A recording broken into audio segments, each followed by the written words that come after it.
Capítulo 30. Vazio estrelado. Sun-Ni esperava primeiro ver o lugar onde sua chegada ao reino dos sonhos aconteceria de cima, assim como havia acontecido no início do primeiro pesadelo. Naquela época, o tempo havia se movido magicamente para trás, dando-lhe a oportunidade de ver pistas do que ele iria enfrentar. Em vez disso, imediatamente após ouvir as saudações do feitiço, Sun-Ni se viu cego e se afogando. Instintivamente, ele tentou abrir a boca para gritar, mas água salgada correu para dentro, fazendo-o engasgar e se contorcer.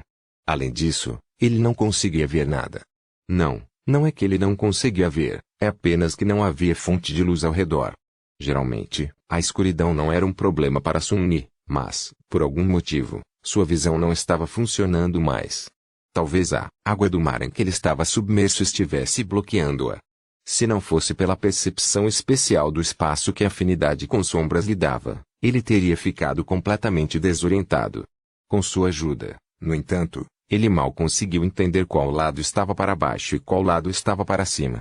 Felizmente, as lições do professor Julius incluíam natação.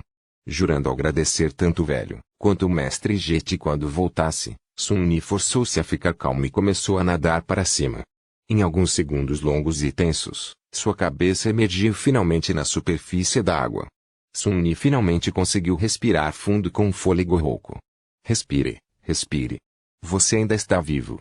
Depois de sugar ar suficiente para acalmar seus pulmões queimando e se compor até certo ponto, Sun-Ni girou cuidadosamente na água, tentando entender seu ambiente. O que encontrou foi uma imensidão interminável e preta de ondas ondulantes. Acima delas estava um céu vazio e escuro. Não havia lua, nem estrelas, apenas uma vastidão escura e de nada opressiva. Sun-Ni piscou algumas vezes, o medo frio tomando conta de seu coração. Isso é um mar. Um oceano? Eu fui largado no meio de um oceano? Não podia ser. Deveria haver um solo sólido em algum lugar próximo. Enquanto era tomado por um pânico momentâneo, um som distante de repente chamou sua atenção. Sun-Ni virou-se e viu uma barbatana dorsal triangular se movendo em sua direção. Felizmente, ainda estava a centenas e centenas de metros de distância. Espere. Se está tão longe, então como posso vê-lo tão claramente? Apesar de estar submerso na água, Sun-Ni ainda sentia como se estivesse de repente suando frio em todo o corpo. Em sua estimativa, aquela barbatana dorsal tinha pelo menos 5 metros de altura. Estava rapidamente se aproximando, crescendo visivelmente a cada segundo. Maldito feitiço! Com olhos cheios de horror, Sun-Ni girou novamente, tentando desesperadamente encontrar algo, qualquer coisa, que pudesse salvá-lo. E lá, a curta distância, ele finalmente notou uma massa negra que se projetava ligeiramente acima da água. Não desperdiçando nem mesmo um segundo pensando, ele começou a balançar seus braços e pernas, nadando na direção da massa negra com considerável velocidade. No entanto, não importava o quão rápido ele nadasse, a sombra gigante da criatura desconhecida estava se aproximando muito mais rápido. Uma pequena parte da mente de Sun-Ni conseguiu preservar sua racionalidade mesmo quando confrontado com esse medo primal e ilimitado. Não se permitindo deslizar totalmente para o pânico, Sun-Ni tentou pensar e, em seguida, comandou silenciosamente sua própria sombra para envolver seu corpo. Instantaneamente, sua velocidade aumentou em dobro. Apenas alguns segundos antes do colosso desconhecido chegar até ele, Sun-Ni alcançou a massa negra, esticou as mãos e puxou-se para fora da água.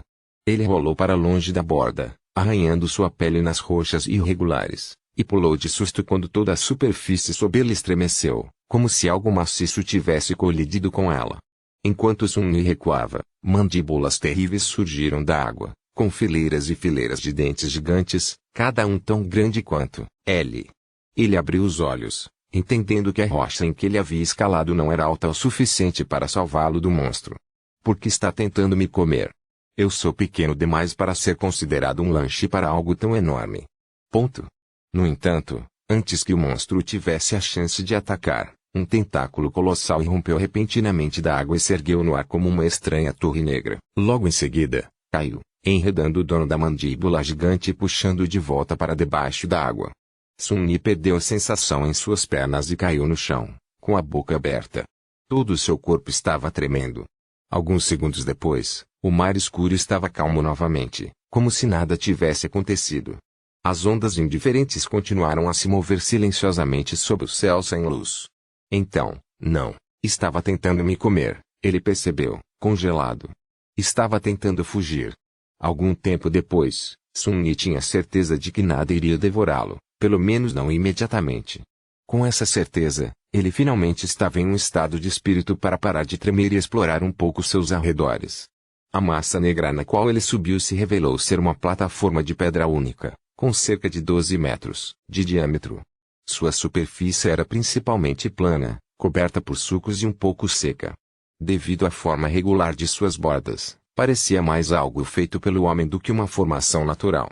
Mas, novamente, aqui no Reino dos Sonhos, era difícil ter certeza de que algo feito pelo homem foi realmente feito por humanos, em oposição a... Melhor não pensar nisso.